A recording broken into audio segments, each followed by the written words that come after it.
All right. Well, let's get into it. So I got a fun game for you. Everyone knows Mid-Journey. Everyone's probably played Two Truths and a Lie. So I've got some photos of me up here, and we're gonna play a quick game just before we get going here. Which one of these is a truth? Or I've got two truths up here that are real photos, and then one of them's a lie. And so we're gonna go. Can I get a show of hands who think that I did not play professional water polo? Got 1, 2, 3. Nice. Okay, 5. All right, how about show of hands for people that think that I did not start a dog poop bag business? All right, pretty not believable. I mean, that's a pretty good photo. And then the last one here is I own 3 minivans. All right, pretty even on each of them. Well, spoiler, I'm not going to tell you until the end of the show, so you're going to have to wait. So I head up, this is my background. I started out in gaming, went to Penn National because the company I was working for got acquired. So these are all the companies I've worked with, either on a full-time capacity or in consulting basis. So pretty much across the board, I do growth marketing and growth consulting for various companies now. But you can see it's all across the map. I have my LinkedIn up here because I end up doing probably like a monthly just share out of any knowledge that I'm seeing or learning that I share out with the industry, and I do it via Medium in an article, and I post it on. Okay, here we go. So what's that? I mean, ROAS is the wrong metric. Marginal revenue over marginal cost is the right metric. So how do we move from ROAS to profit maximization? And question growth leaders really need to be able to answer is, like, what channel should I spend additional budget on? How much more should I scale a specific channel? Are we spending too much on a channel? These are all questions that I'm sure all of us marketers have, or we get from our CEOs or CFOs all the time. And the problem is we've got limited resources, so we can't necessarily do everything, and we don't necessarily know what to do. So let me just define what ROAS is so we're all on the same page. Return on ad spend. So it's revenue over spend. So revenue is, just I call consumer lifetime value, or like lifetime value to a certain point. Usually it's 7 days out, 30 days out, et cetera. And then spend, the amount of spend you do to acquire those customers. And so it's just, LTV over CAC kind of, and then the CAC part is just your CPM over your CTR times your CVR. Now I put this out because it's super important to know these metrics and be able to talk through them and understand how they affect your performance on ROAS, but it's actually a metric that we all get stuck in and we spend too much time thinking about and looking at. And when we should be, and the biggest reason that it doesn't work is because of this. Eric talked about it in his keynote. There's been a lot of talkers or speakers speaking this week about how measurement's more or less broken. And the Adjusts and App Flyers of the world, they do a good job of trying to give you some picture of what's going on, but it's still probabilistic. It's not perfect. And at most companies scale, you don't get to the point where it actually works that well. So you start to use other sources of attribution, other sources like MMM, your media mix partner, or your measurement partners, UTM parameters, platform reported, that's the pixel, and then your how did you hear about us survey. So, but we need a clear apples to apples comparison to actually understand what's going on. So we have to move to marginal revenue or marginal costs over. And so what is marginal revenue over marginal profit? It's marginal revenue over marginal cost. So it's the additional revenue that you get from the additional costs that you put in. So that can also be called just, the change in revenue resulting from the change in costs. So here's kind of if you haven't been paying attention yet, this is the time to pay attention. This is where things get different. This is where how I do things differently for the companies I work with and the clients I work with, and it allows me to, do extremely well for these clients. And it's almost backwards in thinking. So each cost has a diminishing return. So it makes sense, right? You spend an additional $1, and so you have here the cost is the red line. You're spending more and more each day, let's say. And as you spend more, your revenue value that comes in for that additional $1 you spend is going to go down a little bit, even to the point where it starts to, you go from 25K to 30K, like you can see the revenue line's more or less flat there. So it didn't make sense to spend that, which means that your profit went down during that time because profit's just revenue minus costs. So what you can do is you can start to actually plot your profit curve. And what you can do then is when you have a profit curve, you can start to understand how much cost do we put into this initiative, whether it's a new channel or another initiative, how much cost do we put in before we see that profit is stabilizing and we should therefore not invest into that anymore. So what does this look like specifically for a paid media channel? So here you see the light green star. That's where you probably might be sitting on one of your channels. You're like, great, I'm putting in some money. We're spending around 5K a day on this channel, and it looks like we're getting back around 12K or 12K or 11K in value coming back in terms of profit. So what does that mean? Hey, we should spend more, and you want to move up that profit curve up to the top of that profit curve. So in reality, this is what it looks like for every company. Every company I work with, this is what happens. You're at some point on this profit curve, and you don't know where you are. And it's our job as marketers to figure out where you are on that profit curve for the different channels. I put channel A, B, C here because I didn't want to get reached out to by the channels. But in reality, this is usually blue is Meta. Red is usually like a YouTube or Google. And then yellow is usually like Google search or Apple search ads. And in general, we're overspending on the search stuff and we're underspending on the more social outreach channels. So what we need to do is get all of those channels to the optimal point. I didn't get into a conversation here on if you only have a certain amount of budget, where do you spend it? But that's something that if you want to talk about, we can talk about that after the talk. But so what you have here is you want to move up that cost curve for some of them, and you want to move down that cost curve. So what does that mean? That means spend more money. And this is the most important point on all of this. Every channel, the top of the curve is very flat. It's unless you're on search, it's a pretty spiky curve. So what that means is if you notice on social, for example, you could spend 20K or you could spend 40K. And guess what? The profit that comes in as a business, it's not much different because your curve's relatively flat at the top.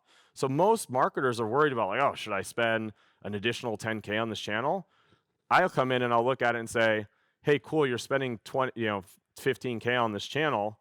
Let's bump it to 30. They're like, oh my God, that's crazy. But the reality is that's the only way that you see where you are on that profit curve. You have to be ready to increase your spend and see where you are on that profit curve and see how much more profit comes in. So how do we operationalize this? You guys are everyone's probably thinking, oh, okay, cool, but how the hell do you know what your profit curve looks like? So, given all of the tracking limitations that are going on right now, you have to use holdouts. You have to use GeoX test design. If you haven't had a chance, I recommend every marketer goes and reads this. It'll blow your mind in terms of how you think about what you've been doing for the past 5 years. If you haven't read this paper, there's a 65-page paper that Google published about 10 years ago called GeoX Lift Test Design, and it gets into a lot of math and equations, but there's a lot of great diagrams in there that explains how it works. Essentially, what you're doing is you're creating a clean A/B test. Every channel will tell you they can do an A/B test for you. But the reality is it's not a clean A/B test because you're not able to completely determine and hold people out unless you do it by a geo basis. I just talked to somebody last night that said that Facebook has a new product that allows you to do that, but I don't know if that's available for everybody. So here's an example. So it's super important to determine what your geo groups are going to be. It's not okay just to go and say, hey, data science team, or hey, let me just randomize my group. So what you're looking at here is two DMA groups. And actually, this one's actually states because the company was small enough that it made more sense to use states than it was actually okay to do states, and to split users coming to the site via states was easier than splitting users coming to the site using DMAs. And so what you do here is you have to get two groups that track together. They don't have to be exactly the same. They just have to have about the same ratio every time. So in this case, what you can see is the red, or group number 2 of states, is always about 30 to 35% higher in terms of the number of transactions that happen every single day that comes in. And you're like, okay, great. They track relatively similar throughout this time. And you say, yeah, there's some off days, but what this allows you to do is that when you apply a change, just like any A/B test, to one of these groups, you should see those lines start to deviate. You should see the delta start to change. And so here's an example. Test date starts, blue line was below the red line, and all of a sudden, boom, test started. Now blue line is 30 to 50% above the red line. It's like, great. That means that there was actually this test that we're doing, whether it's adding new spend, doing an A/B test for pricing. In this case, it was changing. In this case, it was adding spend and changing the spend level in one of in group 1. So applying that change and seeing what happens. So we continue it. So how do we actually continue that? So I said figure out your cost curve. So this is an example of figuring out the cost curve. So you add a certain level of spend in that first one, and you say, okay, great, that worked. What happens when we double the spend? Okay, so we double the spend. Did it help? Yeah, our profit went up. Like, you look at your total business of that, that audience, the difference between A versus B, or here 1 versus 2, see that profit gap that happened. You say, yes, we should spend at that double spend level rather than the test start level. And what you'll notice here is that each week it's a new value. You have to let things go for about a week or 2. So what I recommend is that every week you have a plan for what is the new spend level for this channel that we're testing, to understand what that cost curve looks like. So we double spend there, and then we increase spend another 50%, and it doesn't look like it did much, right? You see that green line, it's still relatively flat, but you put in another 50% in spend. What does that mean? You remember the cost curves, they're relatively flat at the top. So what that means is you're relatively close to where that peak is.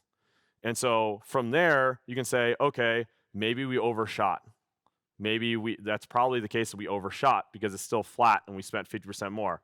We should probably reduce spend a little bit and see what happens. Lo and behold, reduce spend by 25%.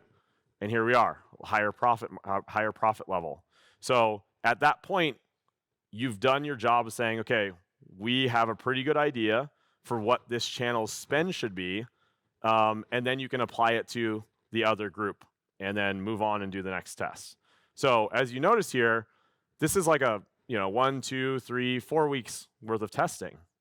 And this is the new world we live in today. You're not testing 5 channels, 6 channels at the same time.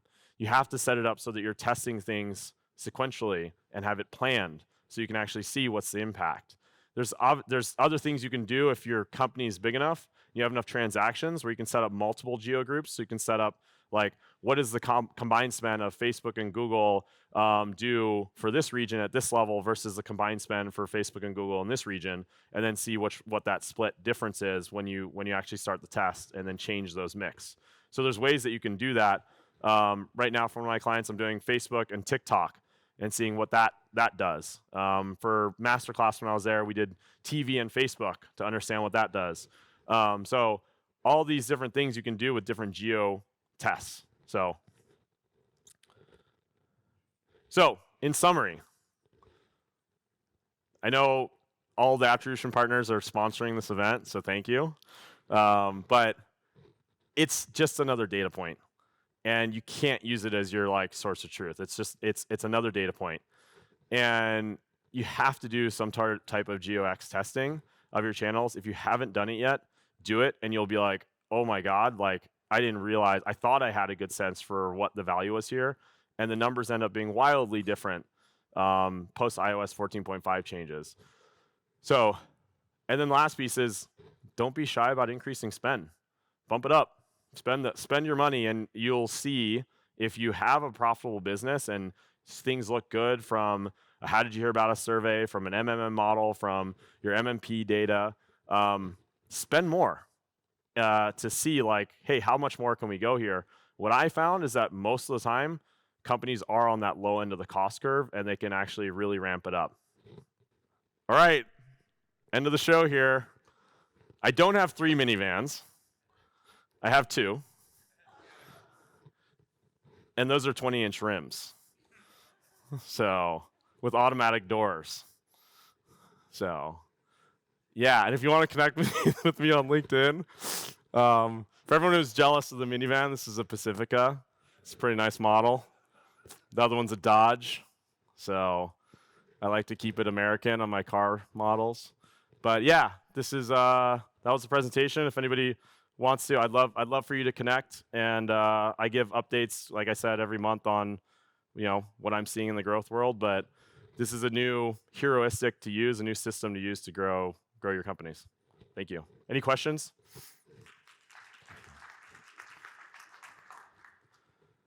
Thank you so much. The geotest for per channel is super clear. Just wonder, after you finish testing each channel, do you do the combination of channels to test? For example, if Meta and ASO or ASA have some combination effects, right? Attribution is not always accurate. Do you combine these 2 channels and do one more geotest for the matrix thing? Yeah, so the question is, after you feel like you found the top of the profit curve, obviously they all work with each other in some way. So you can't just assume that, hey, we tested this channel, we should spend $30K, a day, and that's what we should do from here to the end of time. The answer is yes, you should. The best way to do it, if you have enough data coming into each individual geo, is to actually have multiple geo groups. So you can have different mixes of spend for different geo groups. So you can say like, hey, if we spend $50K on TikTok and $30K on Facebook, what does that give us in this geo group versus $30K on Facebook and $50K on TikTok? Does that make sense? Yeah, so you start to see the mix for each and then seeing where and so after you find out where the profit maximization is per channel, you want to combine and actually alter it a little bit so you can start to say like, hey, let's move Facebook down, let's move TikTok up, vice versa, and see how the channels change in terms of the difference, the delta. Yeah, so sorry, something wasn't clear in this. When you test a new channel, all of the other stuff should stay consistent. You don't want to, like if you're spending TikTok 20K a day, like just keep spending TikTok 20K a day and you're testing Meta to go from 30K to 60K, do that, but don't change TikTok while you're doing that. Unless you actually want to test those two, that mix together. And you go, so just write your hypothesis. What's my hypothesis? My hypothesis is that spending, let's say 10K on TikTok and 50K on Meta will give me a better result than spending, 20K on TikTok and 50K on Meta. Cool. Thanks for the talk. I just wondered how sort of stable are those curves? Like how often do you remeasure it and do they change? Do you have to sort of redo that to get a sense of where you are? The answer is it depends on the content you have that you're using for ads. So here's the thing that's really frustrating. If you're always using similar style of creative, it's very consistent. If all of a sudden, like at a masterclass, you launch a class with Obama, guess what? Those curves change. And what happens is that curve, it actually will bump up or bump down. So let's say you have your meta curve and it's like the peak is at 30K in spend and you make like 50K in profit. Now, let's say you launch Obama and he's like crushing it for masterclass, your curve all of a sudden pops up.